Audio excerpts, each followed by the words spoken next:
Friends, everybody is worried about the situation in Afghanistan because it directly affects India. Because it's not only Afghanistan, it's Pakistan, it's a flavor of China involved in it. And today morning, a very, very frightening news for human rights in the entire world came that Taliban, which has conquered a lot of area of Afghanistan, told the local Maulvis to make a list of girls above the age of 15 who are unmarried and widows below the age of 45 because they would give them to their fighters. The world has already seen ISIS sex slaves. The world has seen Taliban sex slaves when they were the first time in power. And now, with the US withdrawing, that is a human rights situation.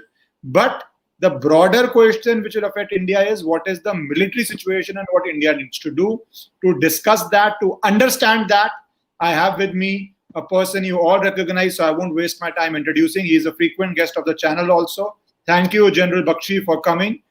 General Saab, what is happening in Afghanistan broadly first? What is the situation like? If you could tell us that, and then what we'll come to the further questions. Ishkaran, Robert Gates once said that when Joe Biden was vice president and even after that, every decision that he took on foreign policy or national security turned out to be wrong. Let me elucidate. The simple fact is that when the strike was to be done on Osama bin Laden, and Obama was the president and he was the vice president, you know what he had told Obama? Mr. President, don't do it. Right? Once he's come into power, he's overturned every single decision of Donald Trump, less in Afghanistan, on the specious plea that American lives are involved. We don't want to lose the lives, he said, of American sons and daughters. The simple fact is that in Vietnam, America had lost over about, 58,000 to, 220 soldiers killed. Over 58,000 soldiers. No, sorry, that should be 5,82,000 soldiers who were killed there. Right? 5,82,000 soldiers were lost by them in Vietnam. Here they've lost only 2,484 soldiers. So the situation is not as dire. The situation is not as dire. From 2015 onward, the American forces have withdrawn from the main fighting. They have let the fighting be done by the Afghan army and the police, and they have just been giving air support and fire support where possible. Right? So the simple fact is that in the last, from 2015 till now, only 99 American soldiers have really been killed, which includes normal causes, accidents, sickness, etc. 99 soldiers. So I don't think the situation on the ground was so grim and they were losing so badly that they just had to cut the cost and run. I'm very sorry, but this decision of Joe Biden has put America in a very poor light in the globe. If you are going to cut and run the way they evacuated the Bagram base at midnight and just simply vacated, without telling the Afghan soldiers, and the civilians started coming and looting American arms. Been extremely sad. You have shown a yellow streak in front of a ragtag group like the Taliban, which the American forces had kicked into submission after 2011. They bombed the daylights out of them. That time Mullah Omar had delusions of fighting like a regular army. Delusions of fighting like a regular army. And they bombed the daylights out of them. The pity is that then they moved their troops out to Iraq prematurely. They emptied Afghanistan. They gave 10 years to the Taliban to regroup and to Pakistan to send in its troops and, Mufti to join the Taliban. And thereafter, how the Taliban had, what they had done when they had captured Afghanistan, or the bulk of it. They started slaughtering the innocent. They started raping the women, beating them up publicly, stoning them to death. And then, they ill-treated the Uzbeks, the Hazaras, the Taj. Now the ratio of the ethnicities in Afghanistan is almost 52 to 48, or some, people say that this is old data. They are almost 50-50, if not the non-Pashtuns are a little more. So for a Pashtun organization like the Taliban to ride roughshod over the Tajiks, the Hazaras, the Uzbeks, the Ismailis, and slaughter everyone with the help of the Pakistan army. Don't forget, the last time the Taliban won there, it was with the help of 11,500 Pakistani soldiers operating the tanks and the artillery in Mufti. Now the simple fact is there are again 10,000 Pakistanis sent, trained terrorists of the Lashkar-e-Toiba, Jaish-e-Mohammed. On paper they are Lashkar-e-Toiba, Jaish-e-Mohammed.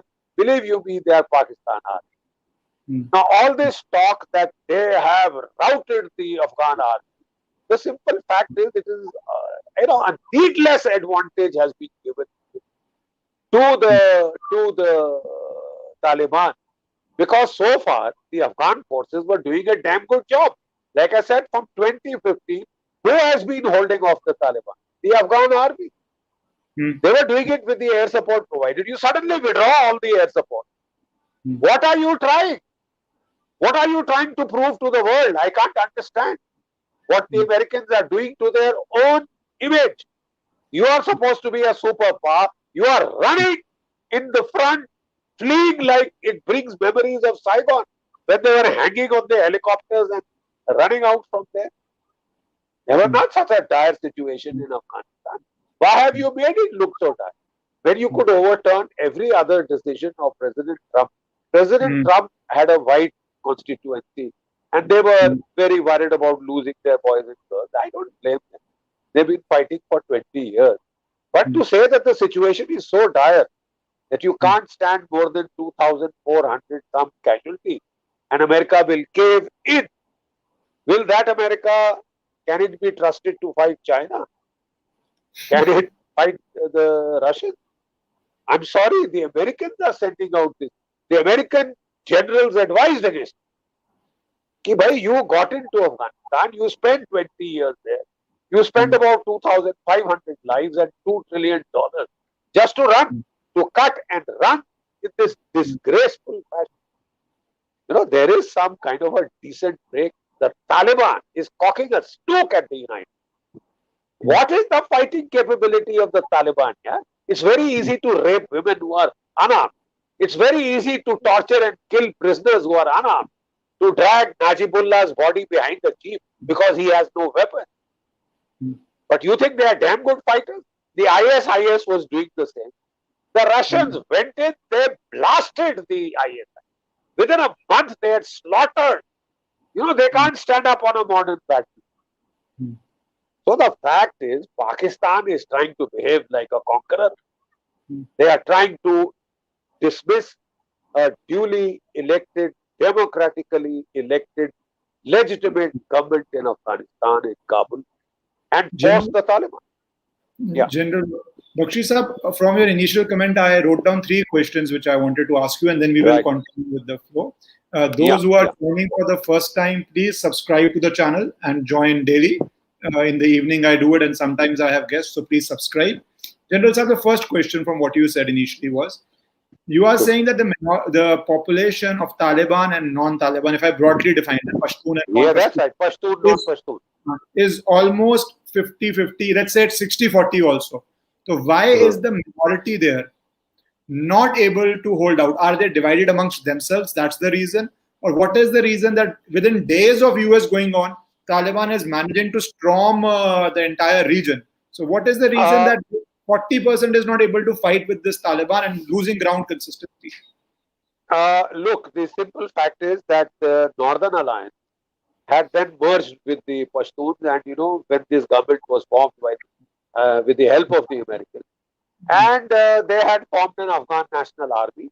So most of these Tajik militias, Uzbek militias, Hazara militia were demobilized, right?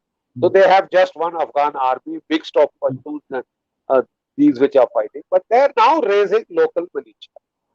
And let me tell you, the Dostam-led Uzbek militia was damn good. The best fighters were the Tajiks. They are the only people who really fought against the Soviets, and the bulk of the Soviet military operations were against the Tajiks. As far as the Pashtuns were concerned, they never had gangs of more than 100, 150. The Russians treated them with contempt. Gulbuddin, Hekmatyar and all these people were treated with contempt. The Russians had clobbered these people into submission. For 4 years after the Russians went, Najibullah had held out. Najibullah lost out when he became over smart and he started trying to deal with Pakistan in the hope that he could play both sides, right? And why did the Afghan army of 550,000 fall? Because the Russians stopped paying them. Ishkaran, please tell me which army can fight without pay? Which army fights without pay? So Gorbachev cut off their funding and he let them. Now, if Gorbachev did not cover himself with glory, he's gone down in history as some kind of a traitor to his own country, right? Now, I don't know why the Americans are so keen to repeat that, sordid saga against the advice of their own general. When we have held out so long, you could certainly have held out longer and not covered yourself with disgrace.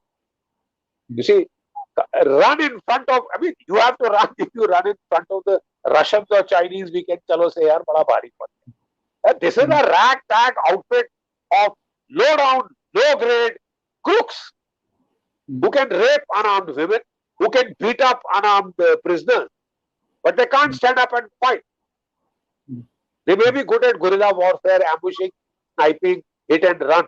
That's all that they can do. They tend to tire out people 10, 20 years. Any power will get fed up. Now, as to your question, why the Northern Alliance is not coming up, it will come up in due time. It will come up in due time. And this time, the Pakistani advisors with the Taliban are being a bit more careful to see that, you don't alienate the Uzbeks, the Tajiks. But the fact is, the Pakistanis have very little control. The Pakistanis hired about 10,000 Afghan tribesmen to attack Kashmir. They began to rape the town of Baramulla. Every woman from 7 to 70 was raped. While Srinagar was lying undefended. You know that? Brigadier Rajinder Singh blew up the Uri Bridge. And he did a fighting withdrawal with a handful of 150 men.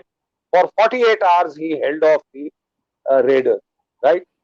And they said, we will not move forward unless our trucks come, क्योंकि ये औरतें हमने जो लेके जानी है, जो लूट का सामान लेके जाना है, we need those trucks. So they halted at Baramulla. They raped every woman for 7 to 70. They wasted good about 24 hours there, in which the Indian army flew in. So if the Pakistani army thinks they can control the Taliban from raping women, they've already passed instruction that all girls from above 15 unki list banao, all widows below 45 unki list banao, they will be gifted to our fighters. This is the way they fight. So they will go for the minority, so-called non-Pashtuns, and there will be civil war in Afghanistan. All that Pakistan has done for Afghanistan is that half the Afghan population have been forced into refugees. They had just gone back. Now again they are coming out as refugees. Nobody wants to live under a mad, murderous regime.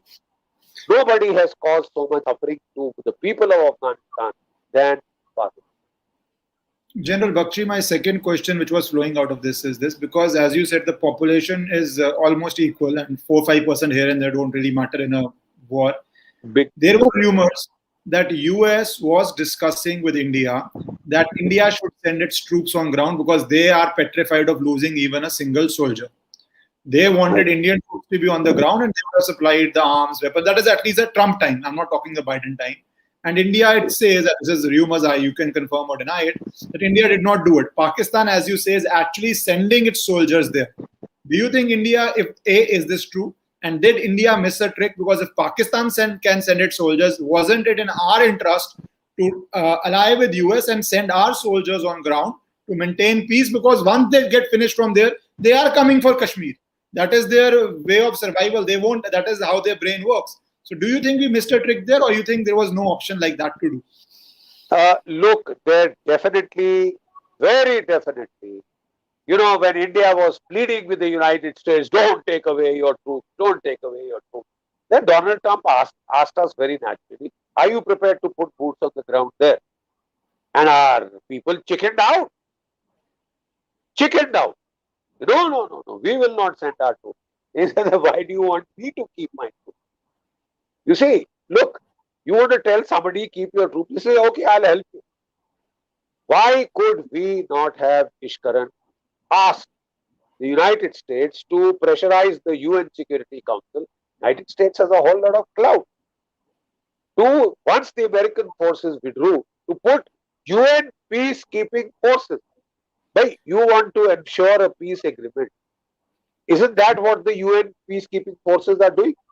For which the payment, why we did not want to go into Afghanistan war? We could not have over time sustained the financial burden. Number one. Number two, we had no direct routes of supply. You can't supply your forces across Pakistan. So you have to either go via Bandar Abbas and from there on the Diran-Jalaram highway, which links with the ring road.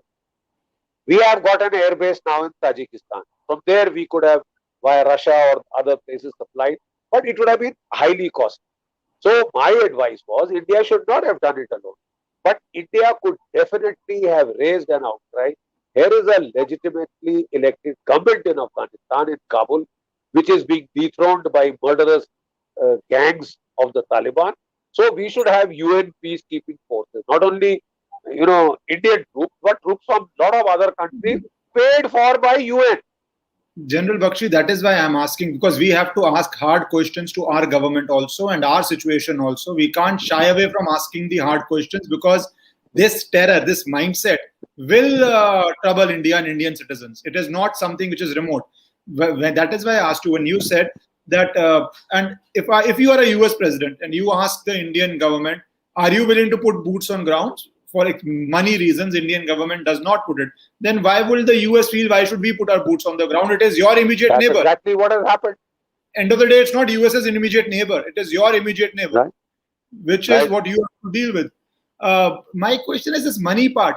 US has this concept of even having private contractors now. They spend a lot of money on these private contractors. Could we not have negotiated with them that they are spending and maintaining the Indian army or UN or some delegation of peacekeeping force where India is because I am looking at solutions or I am looking at what India could have done. The financial muscle US normally doesn't have problems in paying these private contractors billions of dollars to maintain the presence, not their regular soldiers. Could that sort of a model not have come for Indian army, Indian people and Indian soldiers? Look, whatever troops you put there, Pakistan would have ensured that the Taliban targets them very hard, right? Because they would be isolated away from their main bases. And Pakistan would have ensured that the Taliban, makes life quite tough for those people. So you would have had to send troops who were prepared to fight, would have gone with tanks, with their BMPs and everything. Problem was, by air you can do it. Through Iran again, you can do it a little bit by land. At that time, even our relations with Iran were being spoiled because we were totally on the side of the Americans. So logistically, you had a problem, but I have a simple solution. You very rightly said we have to give solutions to the Indian government. The solution that I give to the Indian government is this. Please listen carefully. What is the root of the problem? It is not Taliban. It is Pakistan. Who raised the Taliban? Major General Nasirullah Babar of the Pakistan Army. Who funds the Taliban? Who arms the Taliban? Who gives them ammunition? The Pakistan ISI and army.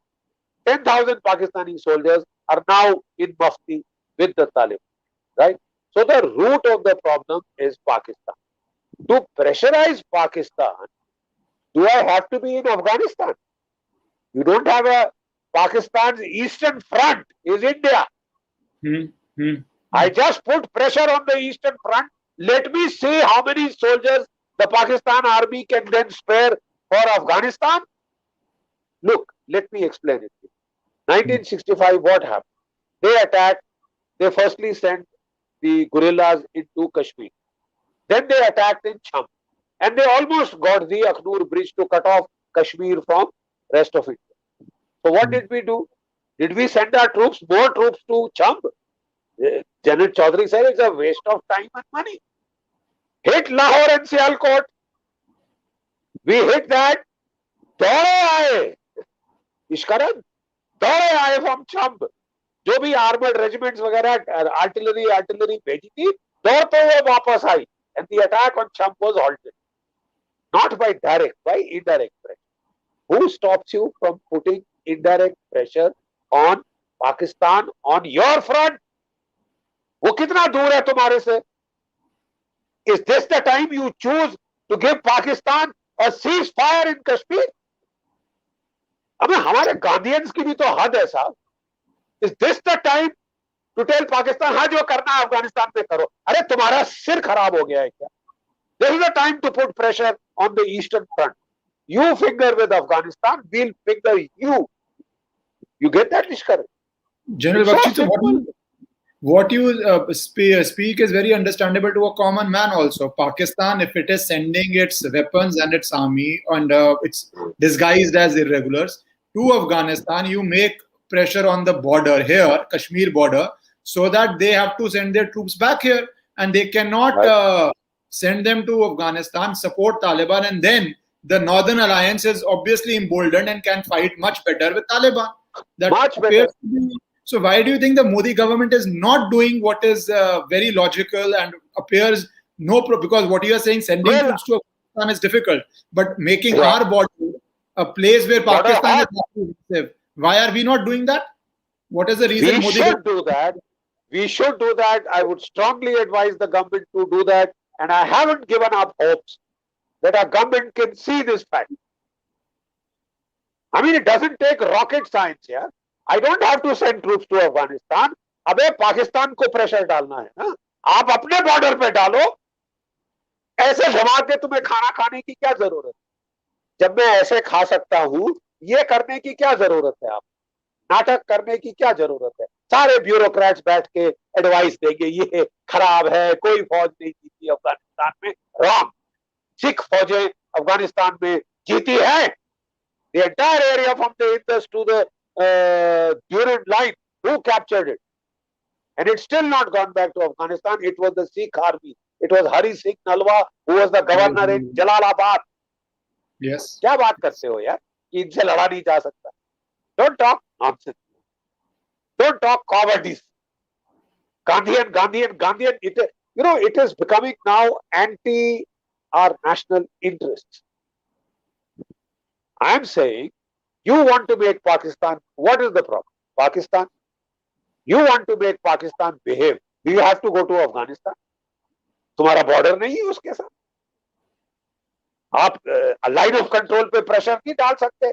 आप बाकी जगह pressure नहीं डाल सकते कि how are you interfering in the internal affairs of a regime friendly to India? How are you slaughtering them? We will put pressure on you here, sir. And we can and we should. And I'm still hopeful that we will. That is why I asked you, because you have been a very strong supporter of the current government. You have believed that they were doing things in national interest, and today you appear to be a little disappointed that some obvious steps are not being taken. Whether it be whether you want to take the risky step of UN peacekeeping force, or what you are saying, making our border active, so the Pakistan is not certain that you could move in.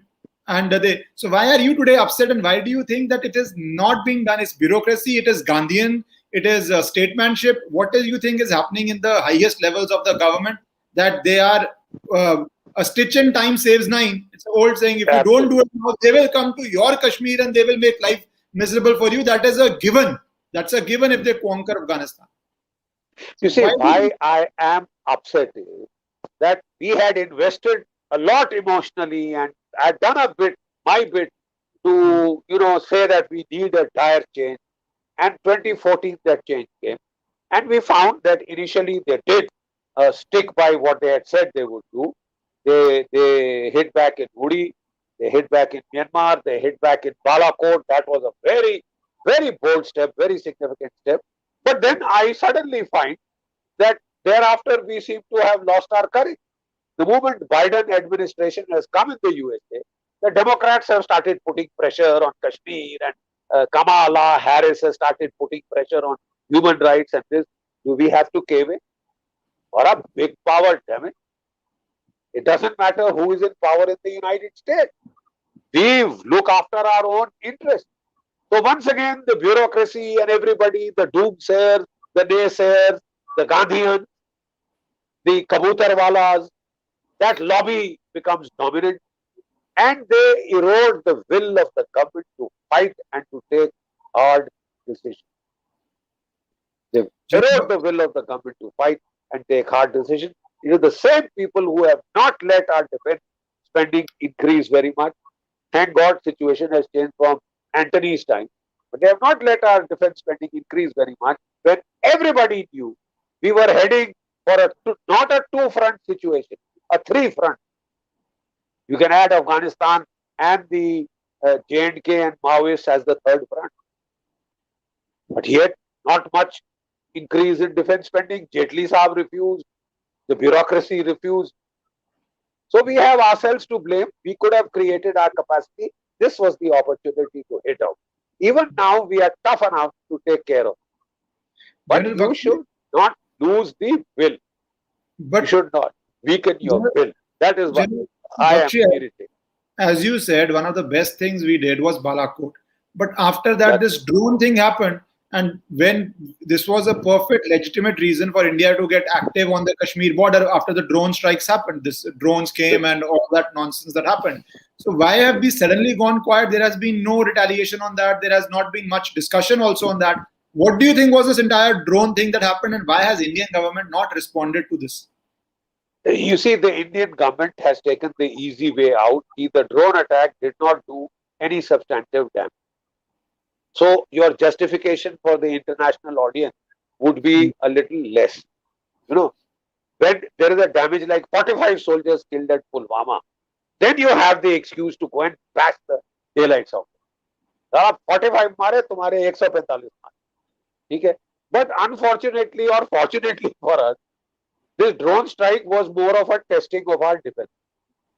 Why I was saying that you should hit back at the very start is that don't let this become a new normal in South Asia. कि drone warfare चलता है. They think the lesson of the Azerbaijan-Armenia conflict is that Turkey supplied drones to Azerbaijan, and just with the help of drones, Azerbaijan won the war. So if Pakistan thinks that it can now launch drone warfare against Punjab and Kashmir, and India will sit back and let it be confined to trying to buy some Israeli system to shoot it down or throw nets on it or use laser. That's all that we will do. Then you are being bloody stupid. You are inviting attack where the defense is 100 times the cost. What is the cost of a drone? Was it 10,000 रुपए, 50,000 रुपए, और आप करोड़ों रुपए खर्चा करोगे laser guided this and that to defend against शादी वाले ड्रोन, वो हजारों में दे. The way to stop that nonsense is you do a drone attack, my friend. You are crossing a red line. We will hit you across the border like in Balakot. Time and place, our choose. Time and place, our choose. We will give it back.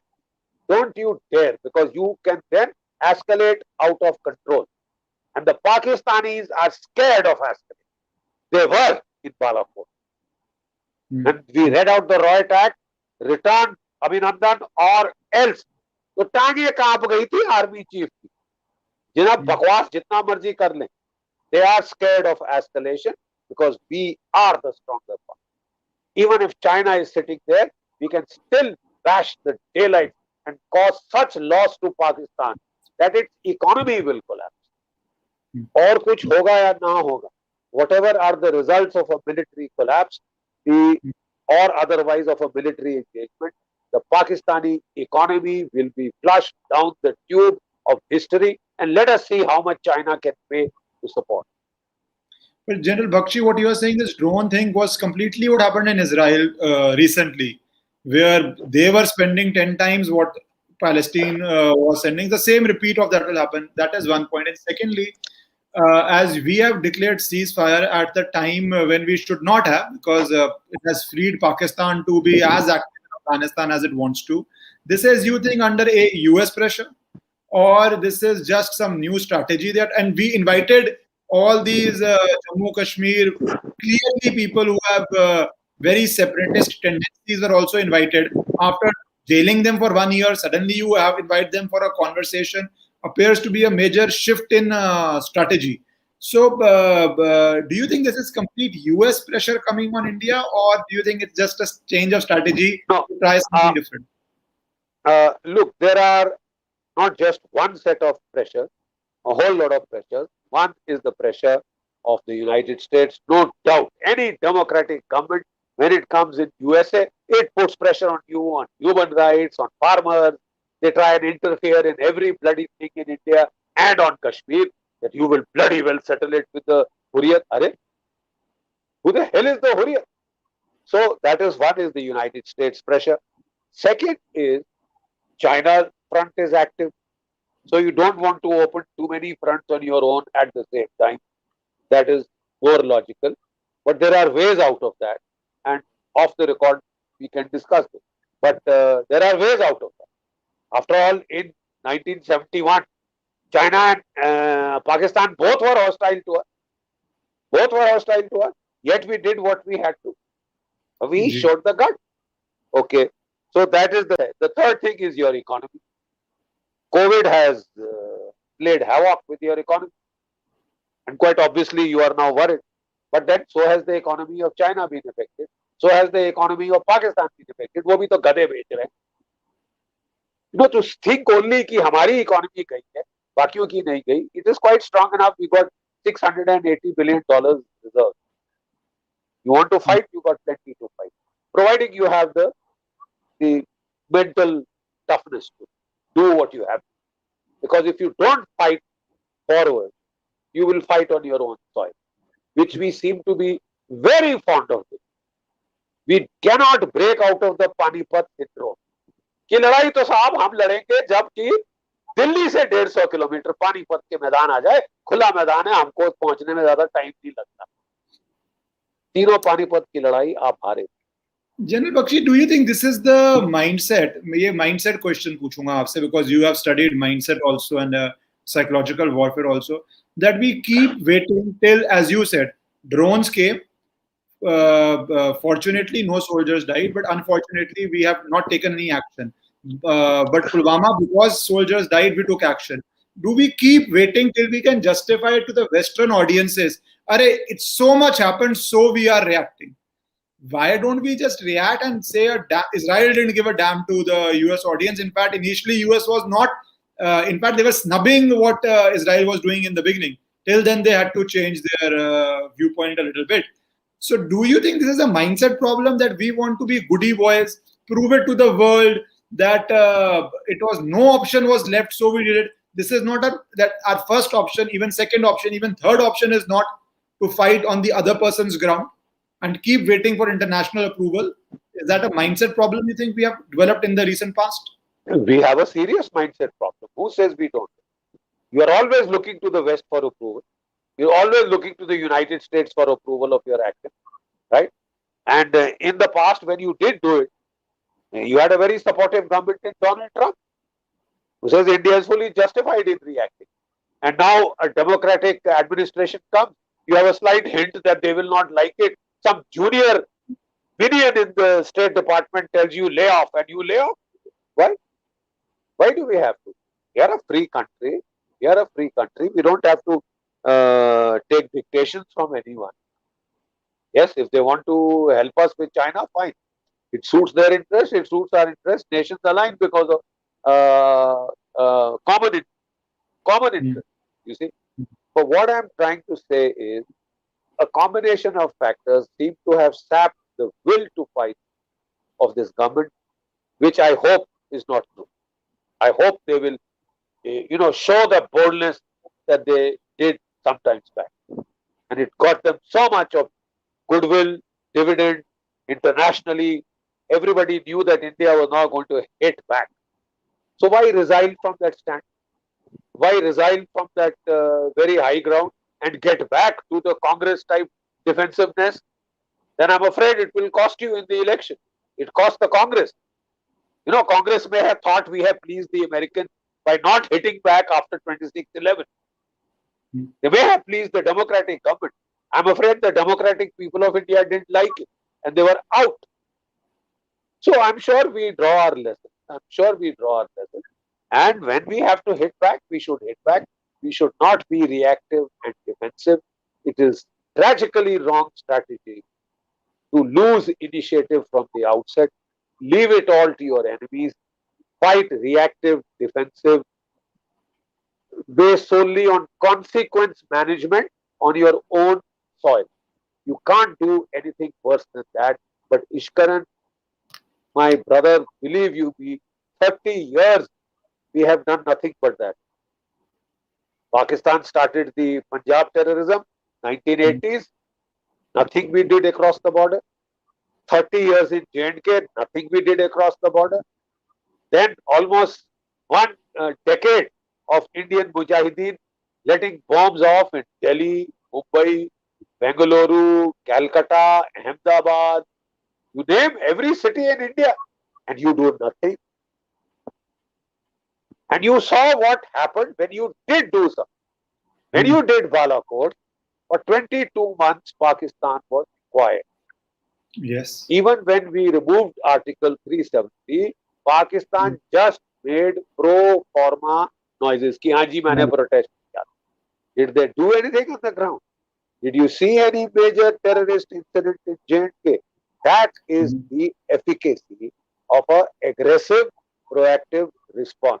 It is much cheaper in lives and costs than a defensive defense. Stupid mentality of ढाल ढाल ढाल तलवार किसके बाप इस्तेमाल करेगा? मतलब आप क्या नई लड़ाई सिखा रहे हो? दे दी हमें आजादी बिना खड़ग बिना ढाल, तो ढाल अपने सर पे मारो. Because it is getting to be, I know you're getting so ridiculous. As a professional soldier, you're getting upset with what is happening, and must be very certainly I am upset because I think we are getting back to the Congressian syndrome of kabutar udana and peace ki baat karna aur Gandhigiri dikhana. That doesn't suit this government. That is not what this government was elected for. General Bakshi, but General Bakshi, as you said, we have a very definite window of opportunity in the sense if Taliban manages to control Afghanistan fully, that window of opportunity would go. Then we are again back to, as you said, dhaal leke sar pe maro ya dhaal leke jaise ladna hai lado, because then we are again back to defensive.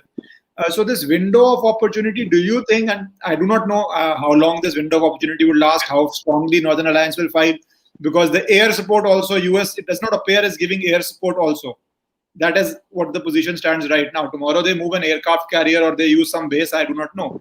And without air support, it will be very difficult for the Northern Alliance Afghan forces to be able to hold on to the onslaught of Taliban. So this window of opportunity, if it's lost, then it is a permanent loss.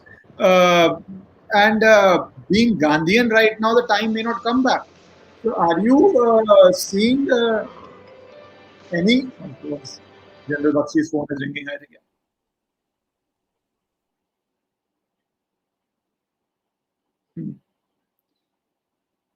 People, by this time, you please subscribe. General Bakshi's, I think, phone rang, so internet connection has been a little disturbed.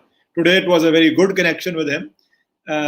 So you please subscribe if you're joining for the first time and prepare your questions now. It's almost 40 minutes, so I will start asking him questions in 2-3 minutes. My last 2 questions to him, and then I will take your questions and put your questions to him. So please start preparing your questions. And after my question is finished, and yes, sir. Sorry. Now, look. what are our options? Let me list them out in 1, 2, 3 point form, bullet point. One, put pressure on Pakistan's eastern front. Make it recoil. Make it understand that there will be a price to pay for what you are doing in Afghanistan. Number one. Number two, help the Afghan armed forces with weapons, ammunition, equipment. I think we are already doing that. We are already doing. You're doing that. Number three, we have an air base in Tajikistan. If essential, we should ask Iran to help us put some of our aircraft there and help the Afghan army by flying sorties for them.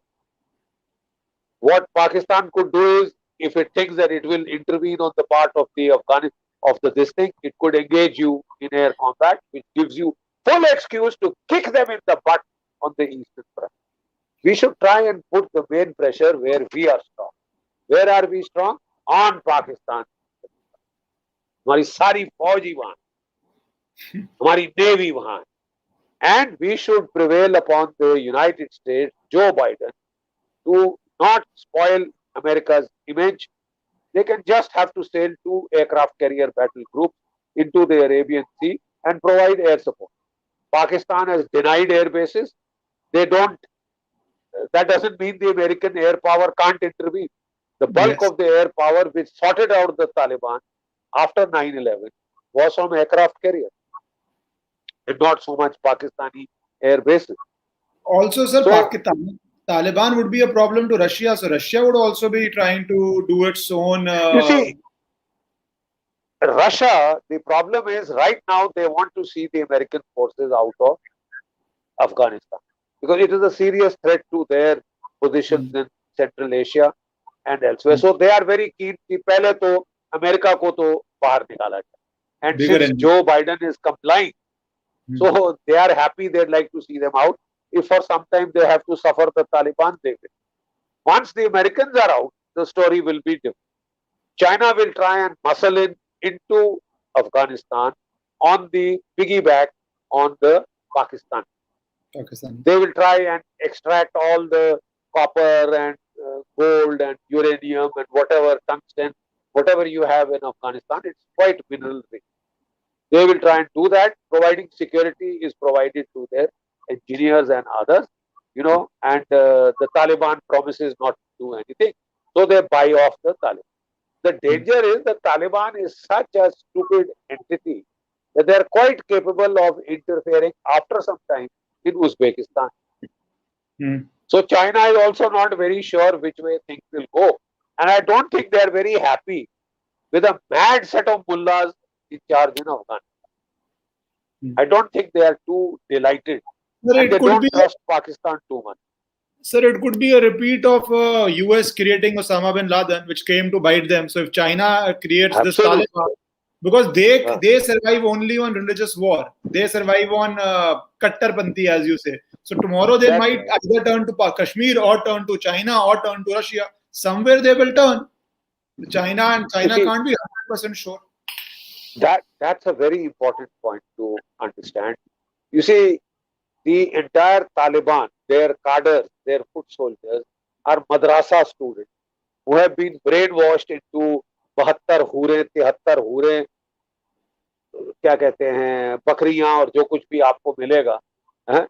So they are so brainwashed that they have very little else to do in their life apart from fight. So once, let us say, Afghanistan is occupied and you have to keep these people out of mischief in your own country from becoming warlord and factions and local fiefdoms that start fighting with the Taliban regime in Kabul or Kandahar, right? Then what do? You export. You export jihad. The first export destination will be Kashmir and India. Ishkaran, have no doubts. And if some people in our foreign ministry think that they will charm the pants out of the Taliban by sweet talk, well, you can talk till your faces are blue. और आपके मुंह से झाग निकल आए. The Taliban will take you for a ride and still hit you. If at least Kashmir they will hit you, they may not be able to survive in Punjab. But Kashmir definitely they will hit you. all the training camps will shift to Afghanistan, hopefully out of the reach of the Indian Air Force. So from there they will train and they will come. So if you think that it is a very rosy situation, if we will live with the Taliban, you got a problem coming. If you can't see a problem coming, then you think you can put your head in the sand like an ostrich and hope it will go away. Hope the Taliban will change. They'll suddenly become modernists. They'll start supporting female rights. They will become great lovers of India. They have attacked you. Very recently, in the last few months, they have attacked you. Today, they have killed an Indian journalist.